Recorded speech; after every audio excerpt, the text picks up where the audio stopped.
ছেপ্টেম্বৰৰ 12 তাৰিখে আহিলোঁ। তেওঁ 11 তাৰিখতে তেওঁ গুচি গ'ল। গুচি গৈ আৰু নাহিলে। 19 তাৰিখে ঘটনাটো ঘটিলে। মই তেখেতৰ মৃত্যুৰ পিছত লাষ্টটোহে মই দেখা পালোঁ।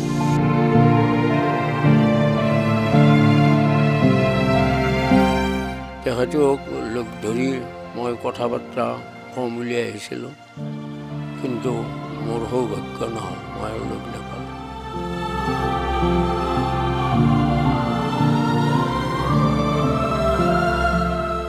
নমস্কাৰ, পিপুলছ টিভি চাই থকাৰ বাবে আপোনাক ধন্যবাদ জ্ঞাপন কৰিছোঁ। আৰু আমি যিহেতু জুবিন গাৰ্গৰ যি কাহিলীপাৰাস্থিত যি বাসগৃহ তাত আছোঁ, আৰু কাহিলীপাৰাস্থিত বাসগৃহ যিগৰাকী গৃহৰক্ষী মোৰ লগত আছে, বীৰেন দা আমাৰ লগত আছে, বীৰেন কলিতা আছে, আৰু বীৰেন দাৰ লগত আমি কথা পাতিবলৈ চেষ্টা কৰিম। মোৰ কেমেৰা সহযোগীয়ে দেখুৱাইছে যিহেতু ঘৰটো, আৰু জুবিন দা বিহীন আজি 2 মাহেই হ'বৰ হ'ল, আৰু মোৰ লগত সেই বীৰেন দা আছে। আমি বীৰেন দাৰ লগত কথা পাতিবলৈ চেষ্টা কৰিছোঁ। যিহেতু আজি 2 মাহেই হ'ল জুবিন দা বিহীন, অসংখ্য গুণমুগ্ধ জুবিন দাক লগ আহি আছে জুবিন দাৰ ঘৰলৈ, হয়নে? যিহেতু জুবিন দা আজি নাইকিয়া, কি ক'ব? তেখেত নোহোৱাৰ কাৰণে বৰ দুখ পাইছোঁ। আজিও তেখেতৰ অনুগামীবিলাক আহি আছে। প্ৰায় দিনত 4-5 হাজাৰ মানুহ আহি আছে। মই তেখেতক আগতে লগ পাইছিলোঁ পঢ়ি থকা অৱস্থাত। আপুনি তেওঁক লগ পাই আছিল পঢ়ি থকা অৱস্থাত? ইয়াত আপুনি জুবিন দাক এনেই লগ পাইছিল নে? ইয়াত পোৱা নাই। মই ছেপ্টেম্বৰৰ 12 তাৰিখে আহিলোঁ। তেওঁ 11 তাৰিখতে তেওঁ গুচি গ'ল।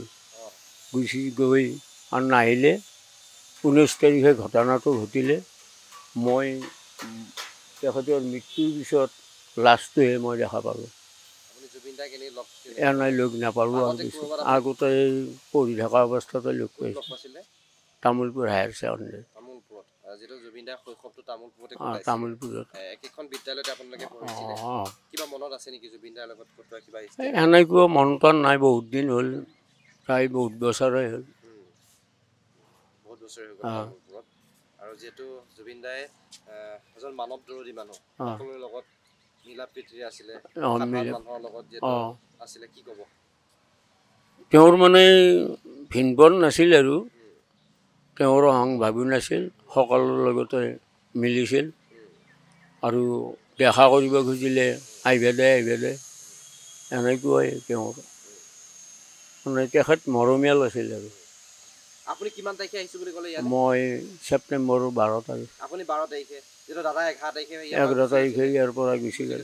আপুনি ভাবিছিলে এই ঘৰটোত যে জুবিন দা আছিলে? আগতে গম পাইছিলোঁ, গম পায়ে আহিছিলোঁ। জুবিন দাৰ বাবে আপুনি আহিছিল? আহিছিলে। ক'ত কেনেদৰে খবৰ পাইছিলে? খবৰ মানে আমাৰ এই ৰঙিয়াত সৰু জোঁৱাৰ এটা চিনাকি আছিল, সেই সূত্ৰে মই ইয়ালৈ আহিছিলোঁ। আজি জুবিন দাৰ বাবে আপুনি আহিলে, আৰু এতিয়া জুবিন দা এতিয়া নাইকিয়া। যিটো জুবিন দাক আপুনি নিথৰ দেহটোহে আপুনি লগ পালে, কিন্তু আজি জুবিন দা আমাৰ মাজত নাইকিয়া। অসংখ্য গুণমুগ্ধ আহিছে।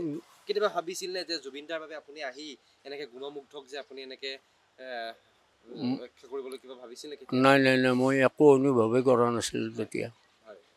তেখেতক লগ ধৰি মই কথা বাৰ্তা কম বুলি আহিছিলোঁ, কিন্তু মোৰ সৌভাগ্য নহ'ল, মই আৰু লগ নাপালোঁ। আজি 2 মাহেই হ'ব হ'ল জুবিন। সকলো এতিয়া ন্যায় তদন্ত চলি আছে, সকলোৱে ন্যায় বিচাৰি আছে জুবিন। আপুনি যিটো জুবিন গাৰ্গ, আপুনি এজন গৃহৰক্ষী হয়ো, জুবিন গাৰ্গৰ প্ৰতি আপোনাৰ আৱেগ আছিলে, ভাল পোৱা আছিলে, হয়নে? জুবিন গাৰ্গৰ ন্যায় সন্দৰ্ভত কি ক'ব আপুনি? মই নিষিদ্ধ ন্যায় বিচাৰোঁ, আৰু অতি সোনকালে চৰকাৰে যাতে ন্যায় প্ৰদান কৰি দোষীক উপযুক্ত শাস্তি দিয়ে, এইটোৱে মোৰ আশা। আৰু তামোলপুৰত যিটো সেই সময়ত আপোনালোকে লগ পাইছিলে, আপুনি যিটো জুবিন দাতকৈ চিনিয়ৰ আছিলে, তাত কিমান দিনমান কটাইছিলে জুবিন দাই? বহুত দিন। তেতিয়া জুবিন দাই তেনেকুৱা তাত গীত গোৱা আপোনালোকে দেখিছিল। তবলা বজাইছিলে? আগৰ পৰাই ভাল আছিল, বেছিকৈ দুত্ৰা বজাইছিল। দুত্ৰা নাইকিয়া, এইটো কি বা নাম? সেই কথাবিলাক আপোনালোকৰ এতিয়াও মনত আছে? মনত আছে